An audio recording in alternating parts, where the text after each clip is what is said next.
مولاي صل وسلم دائما أبدا على حبيبك خير.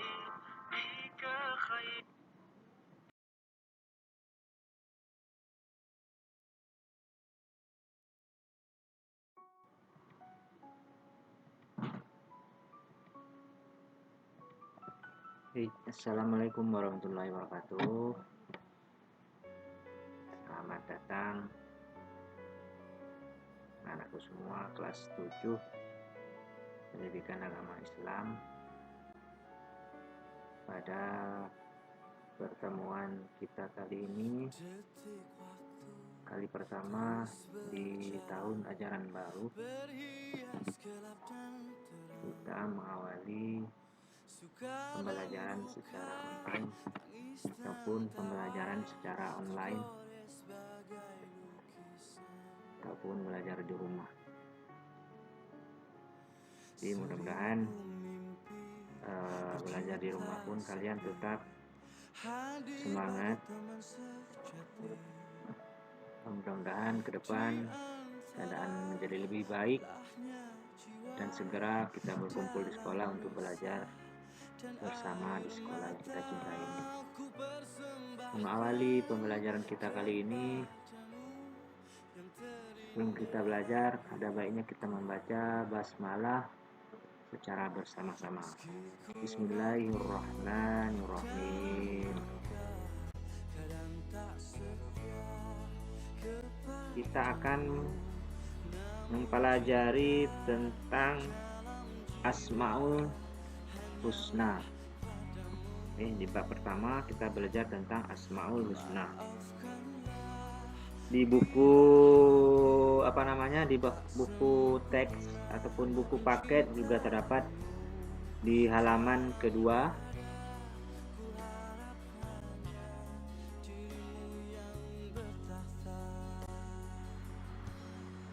Asmaul Husna.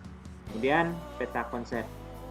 Peta konsep ini artinya apa-apa yang kita pelajari pada bab ini terdapat pada peta konsep ini.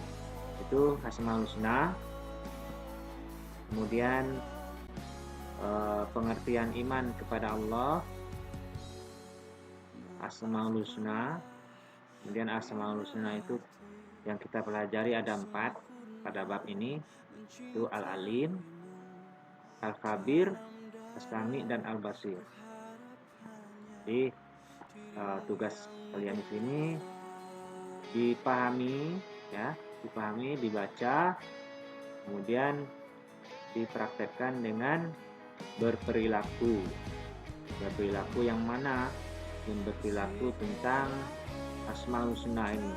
Nanti Asmaul Husna di minggu kedua kita pelajari Asmaul Husna. Pada minggu pertama ini kita mempelajari tentang pengertian iman kepada Allah. Itu ya. Selanjutnya,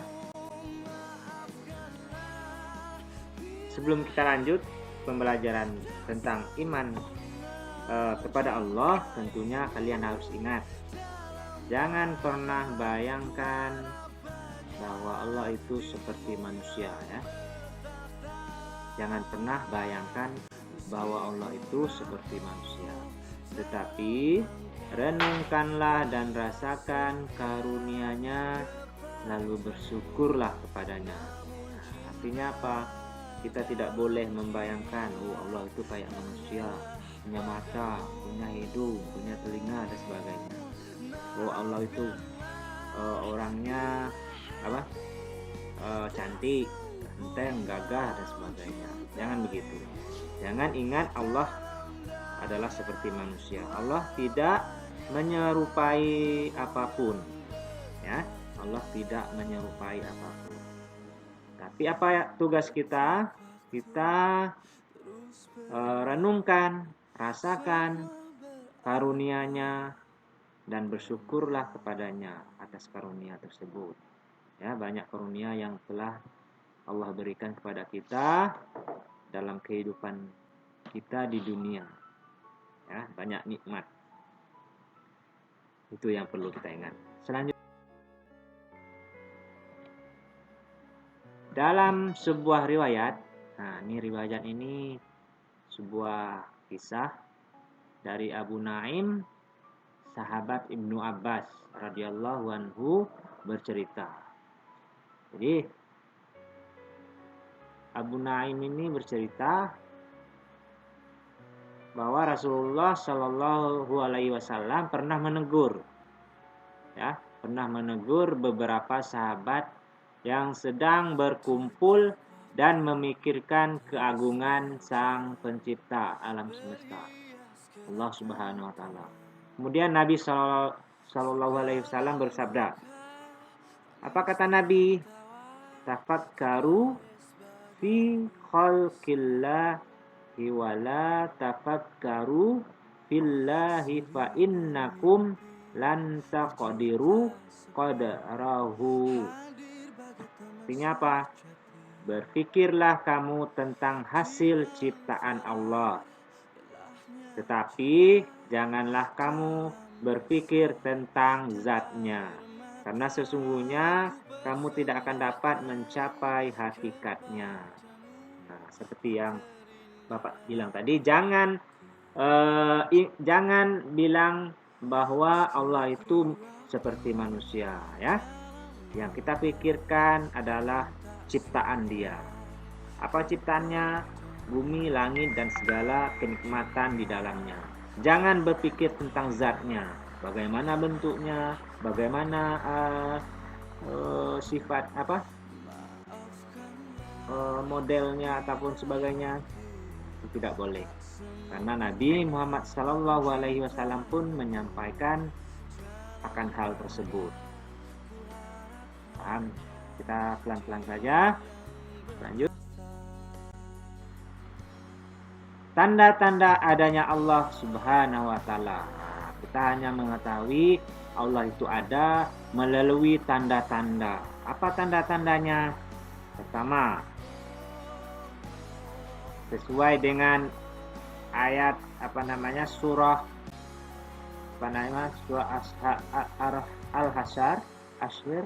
Al-Hasyr, Di situ dijelaskan bahwa Dialah Allah yang menciptakan sekalian makhluk, yang mengadakan dari tiada kepada ada, yang membentuk rupa makhluk-makhluknya menurut yang Dia kehendaki. Baginya lah nama-nama sebaik-baiknya dan semulia-mulianya. Bertasbih kepadanya segala yang ada di langit dan di bumi, dan Dialah yang tiada bandingnya, lagi maha bijaksana. Ini dalam surah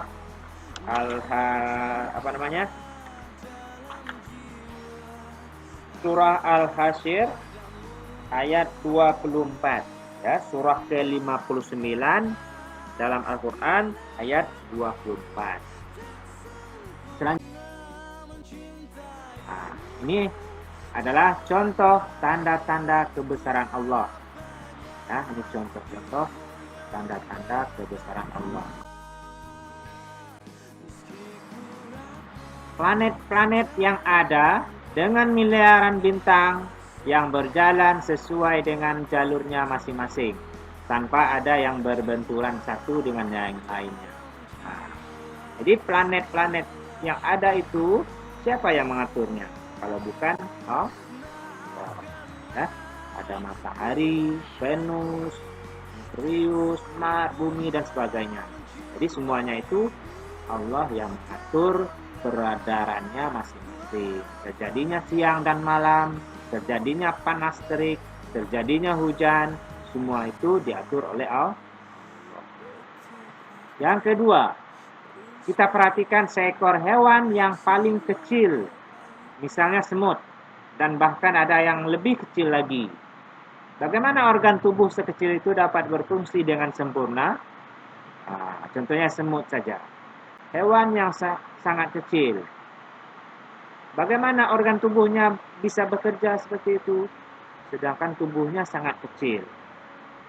Itulah kebesaran Allah.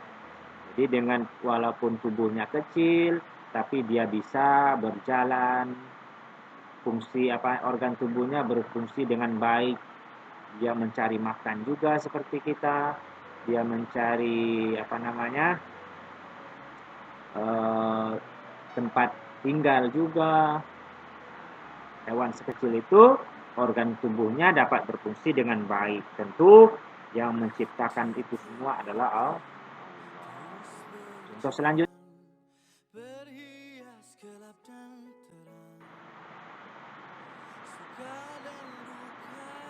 bagaimana berbagai macam tumbuhan dapat hidup lalu mengeluarkan berbagai macam rasa yang berbeda-beda, ya, yang memberi manfaat yang luar biasa bagi kita.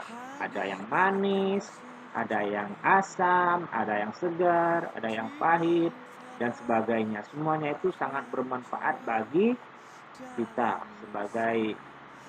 ada sebagai obat, sebagai bahan makanan, dan sebagainya. Ya, itu macam-macam tumbuhan. Contoh yang ketiga. Selanjutnya, perhatikan bagaimana berbagai macam bencana besar terjadi. Seperti gempa, banjir, gunung meletus, tsunami, badai, dan sebagainya. Semuanya itu adalah takdir Allah. Ya, itu tanda-tanda kebesaran. Mungkin hanya demikian dulu pembelajaran pertama kita mengenai iman kepada Allah. Sampai jumpa lagi di video pembelajaran selanjutnya. Ya. Bapak akhiri dengan wabillahi taufik wal hidayah. Assalamualaikum warahmatullahi wabarakatuh.